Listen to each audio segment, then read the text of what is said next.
O início da época do Porto tem sido marcado por muito sucesso coletivo, mas também começa a ser marcado por algumas lesões.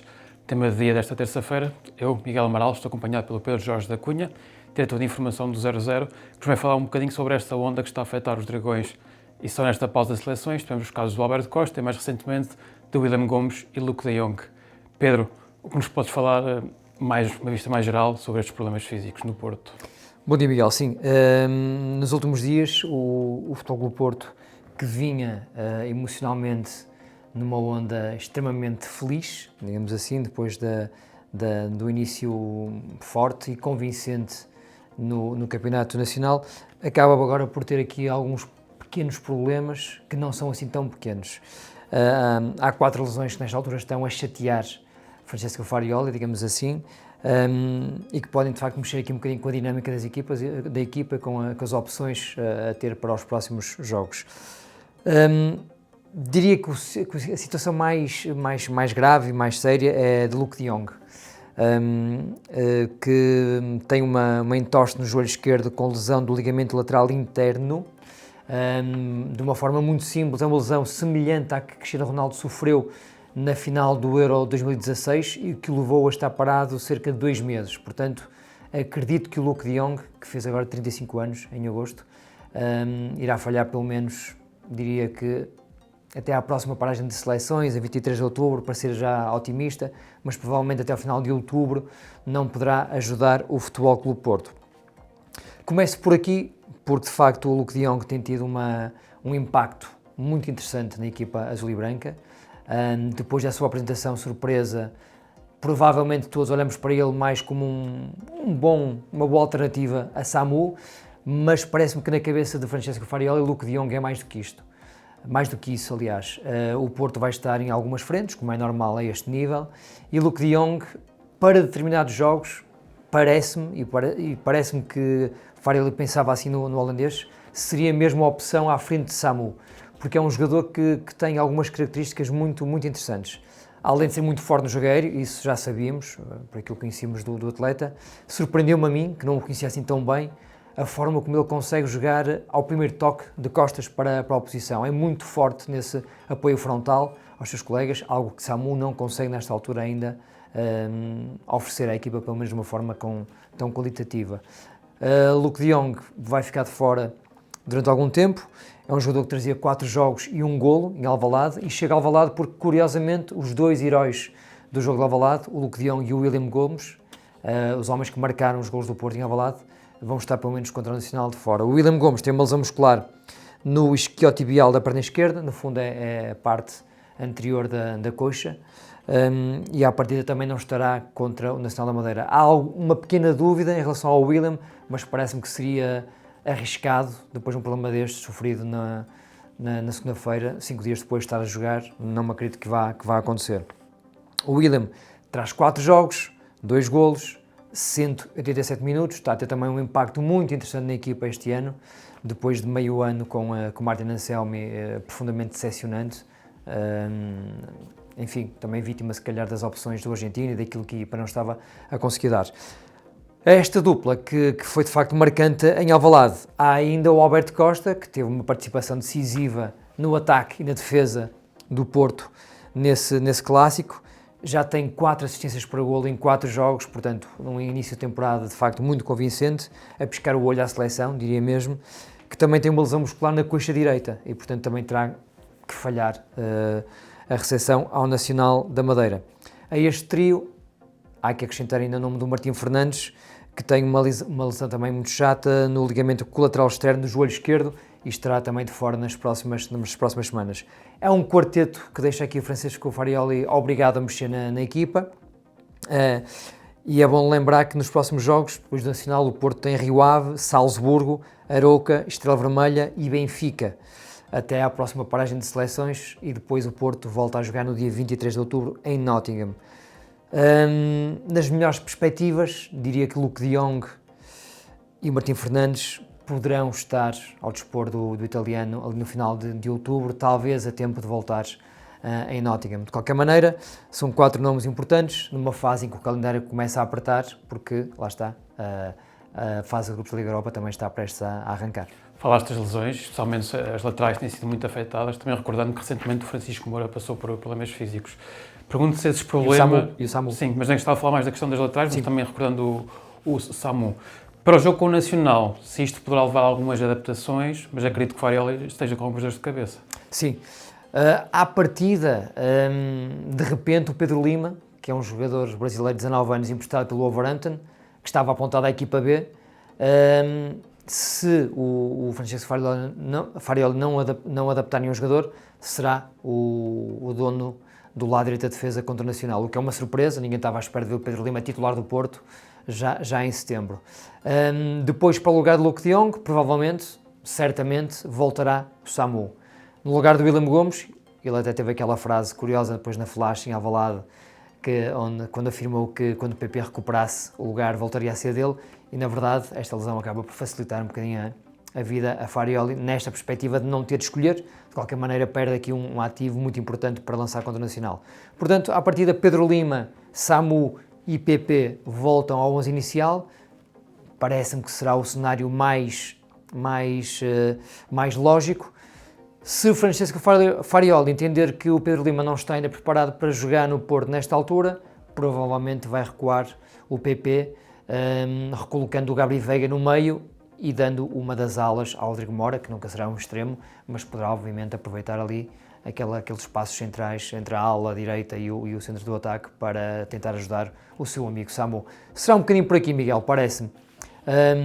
O plantel do Porto tem boas opções, não é um plantel muito extenso, já vamos olhar para ele mais à frente, mas diria que não vai fugir muito disto. Portanto, o Diogo Costa na baliza, Pedro Lima, Neumann, Bednarek e o Francisco Moura na esquerda à partida, ou então o Zaidu, que entrou bem em Alvalade. Meio campo com o Alan Varela, depois o Froholt e o Gabri Veiga, que aparentemente está recuperado. E depois na frente, PP, Samu e Borja Sainz. Se o PP recuar, acredito que o Rodrigo Mora será o dono do lugar. Da análise que fizeste, mesmo olhando para os anteriores trabalhos de Francesco Farioli, detectaste alguma tendência para um número alto de lesões no plantel? E pergunto também se a exigência que Farioli coloca, tanto nos momentos de jogo como também nos momentos de treino, também pode ter algum impacto neste tipo de lesões musculares. Eu aproveitei uma conversa que ontem tivemos na redação, porque depois de sabermos destas lesões, a nossa questão foi a exigência que o Francesco Farioli coloca à equipa, em termos físicos. Será que está a propiciar este tipo de problemas? Mas é importante fazer aqui uma distinção muito grande. Há lesões musculares, que são aquelas que estão mais expostas, de facto, ao esforço, ou que podem ser provocadas por esse esforço, e depois há aquelas traumáticas, de entorse, que são perfeitamente naturais num desporto de contacto físico. E, portanto, olhando para isso, eu tive a curiosidade e fui perceber um bocadinho o histórico do Francesco Farioli, porque é um treinador que, de facto, que exige muito no dia-a-dia. De facto, quem o conhece e quem está com ele no dia-a-dia diz que, de facto, é admirável a intensidade que as sessões de trabalho têm no Futebol Clube Porto. E o ano passado, no Ajax, ao longo da temporada, houve 9 lesões musculares durante a temporada. Portanto, estamos aqui a falar de cerca de 11 meses de trabalho, 10 meses, 11 meses. 9 lesões musculares é perfeitamente normal. Por aí, acho que os portistas, por este número, parecem poder estar descansados, porque encaixa no número normal de problemas musculares numa equipa de futebol. Diria que entre os 6 e os 10 casos musculares por ano é um número perfeitamente normal. Por aquilo que eu fui ver do Porto o ano passado, por exemplo, foram 7. Foi o Weghorst, o Rasmussen 2 vezes, o Götze, o Linssen, o Kian Fitzjim, o Jordan Anderson, o Pasveer, o Bass e o Kaplan, com diferentes gravidades, diferentes partes do corpo, mas foram os 9 jogadores que tiveram problemas musculares o ano passado no Ajax. Já sabemos que, da forma que o Futebol Clube Porto treina e joga, e no jogo nós estamos de facto a ser espantados com a dimensão física, atlética deste Futebol Clube Porto, a equipa pressiona muito, corre muito, faz muitas recuperações, é muito vertical em alguns momentos do jogo e isso de facto tem um custo. Francesco Farioli tem uma equipa técnica muito competente, por aquilo que nos dizem, tem um preparador físico, muito competente, o Callum Wilson, britânico, também já com muitos anos de futebol, está muito bem rodeado, está bem aconselhado e, portanto, estas coisas podem acontecer. Naturalmente que seria desejável que um plantel passasse todo o ano sem um único problema muscular, mas diria que é utópico, é impossível. E, portanto, olhando para o passado de Francesco Farioli no Ajax e no Nice foram 8, portanto, também muito aproximado, diria que este ano no Futebol Clube Porto, não havendo nenhuma surpresa, os números andarão à volta destas lesões musculares. Dos 4 jogadores que estão de fora no Porto nesta altura, apenas o William Gomes e o Alberto Costa têm problemas musculares. Portanto, Luke de Jong e Martim Fernandes são problemas no joelho.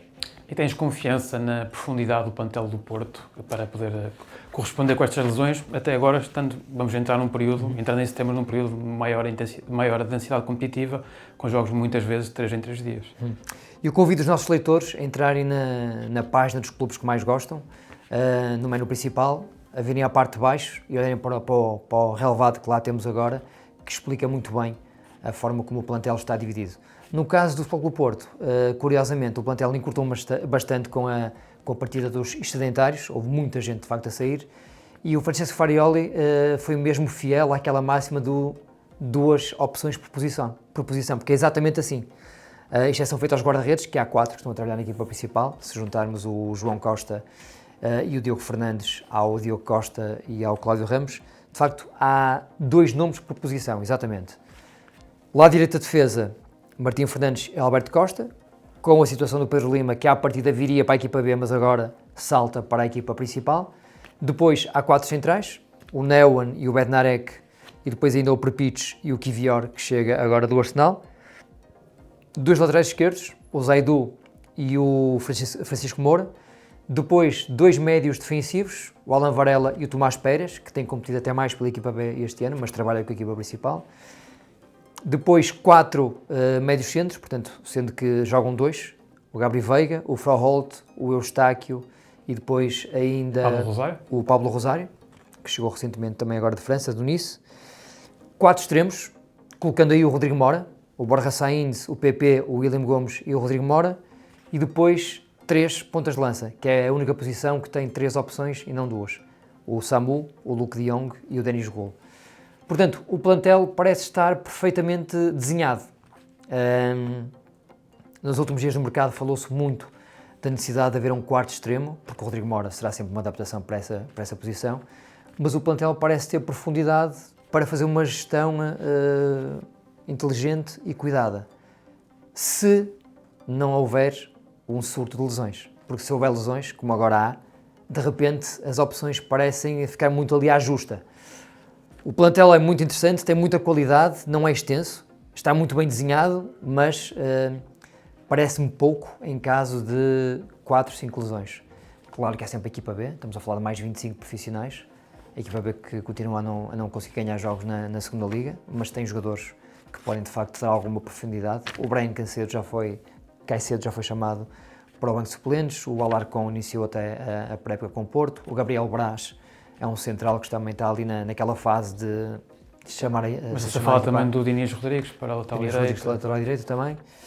Portanto, parece-me que não há preocupação de monta por parte do Francesco Farioli, porque vai haver opções se não houver aqui um excesso de problemas físicos. O plantel parece-me inteligente, parece-me que está ajustado às necessidades da equipa, faltando se calhar, olhando para este desenho, um quarto extremo puro, de facto de raiz, para competir com o Borja Sainz, o William Gomes e o PP. Mas, não havendo um quarto extremo puro, abre-se aqui o espaço para o Rodrigo Mora competir com mais regularidade, que é também aquilo que parece-me que os portistas querem ver na sua equipa. Olhando para o calendário, também para concluirmos, qual seria aquele momento que mais a evitar a nível de onda de lesões, o momento em que sentes do calendário que o calendário vai mais apertar para o Futebol Clube do Porto? Miguel, até final do ano o Porto vai fazer 5 jogos em outubro, 5 jogos em novembro e 5 jogos em dezembro, curiosamente. Portanto, vai haver, como nós sabemos, este ano a qualificação para o Mundial é diferente, o grupo é mais pequeno, são 4 equipas e há mais jogos num espaço curto de tempo. Isso vai fazer com que as equipas tenham aqui mais períodos de descanso. Diria que agora, em setembro, o cenário ainda não é dramático. O Porto vai fazer 4 jogos até o final de setembro. Nacional em casa, Rio Ave fora, Salzburgo fora e Arouca fora. Depois, em outubro, começa de facto a apertar um bocadinho, mas depois do jogo com o Benfica, no dia 10, há aquele espaço de, não quer descanso, porque há jogos de seleções e há quem fica a trabalhar, de 13 dias entre o jogo com o Benfica e a visita a Nottingham. Depois, em novembro, há mais 5 jogos, a recepção ao Braga, a visita ao Utrecht, a visita ao Famalicão, a recepção ao Nice e a recepção ao Estoril. E depois, até final do ano, mais 5 jogos, com a visita a Tondela, a recepção ao Malmö, a recepção ao Estrela da Amadora, visita ao Alverca e o jogo contra o Avestad no dia 28 de dezembro. A boa notícia para o Futebol Clube Porto, para Benfica e para o Sporting é que este ano não há nenhum mês com 7, 8 jogos, como vimos o ano passado. De facto é muita coisa. É jogar ali de facto de 3 em 3 dias, 4 em 4 dias. As coisas estão mais bem divididas, com 5 jogos por mês, e isso permitirá a Francesco Farioli e à sua equipa técnica, neste caso do Porto, fazer uma gestão, de facto, se calhar mais leve de cada um dos seus futebolistas, sem aquela obrigação, de facto, de estarem a competir de uma forma exaustiva, quase no limite. Portanto, vamos ver como é que o plantel do Porto vai reagir. A qualidade tem sido boa, o crescimento tem sido espantoso, muito rápido num curto espaço de tempo. Estas lesões vão fazer com que Samu e o PP, que eram os donos do lugar, voltem às posições com alguma naturalidade. Luke de Jong e William Gomes provavelmente nos próximos 2-3 jogos seriam opções para partir do banco, mas de facto com muita qualidade, retiram alguma profundidade ao plantel e é sorte de outros jogadores que se calhar estariam condenados a muito poucos minutos, como o Denis Wool, que por acaso entrou em Alvalade, mas que não tinha jogado até então, a mostrar que de facto se tem qualidade ou não para estar no Futebol Clube Porto. Quem fala de Denis Wool, fala também do Tomás Pérez, que está completamente desaparecido nas escolhas do Francesco Farioli. Mesmo o Stefano Eustáquio perdeu muito espaço este ano. Vamos ver, vai haver muitos jogos, muitos minutos, espaço para toda a gente na equipa do Porto, sendo que nunca é uma boa notícia ter 4 jogadores importantes de fora. Pedro, obrigado pela tua análise. Obrigado, Já Miguel. sabem que podem acompanhar o tema do dia de segunda a sexta-feira em 00.pt, YouTube e restantes plataformas. Deixamos também a recomendação, esta terça-feira, para uma entrevista com o Hélder Nunes, o capitão da seleção de hóquei patins que se sagrou campeã europeia em Paredes.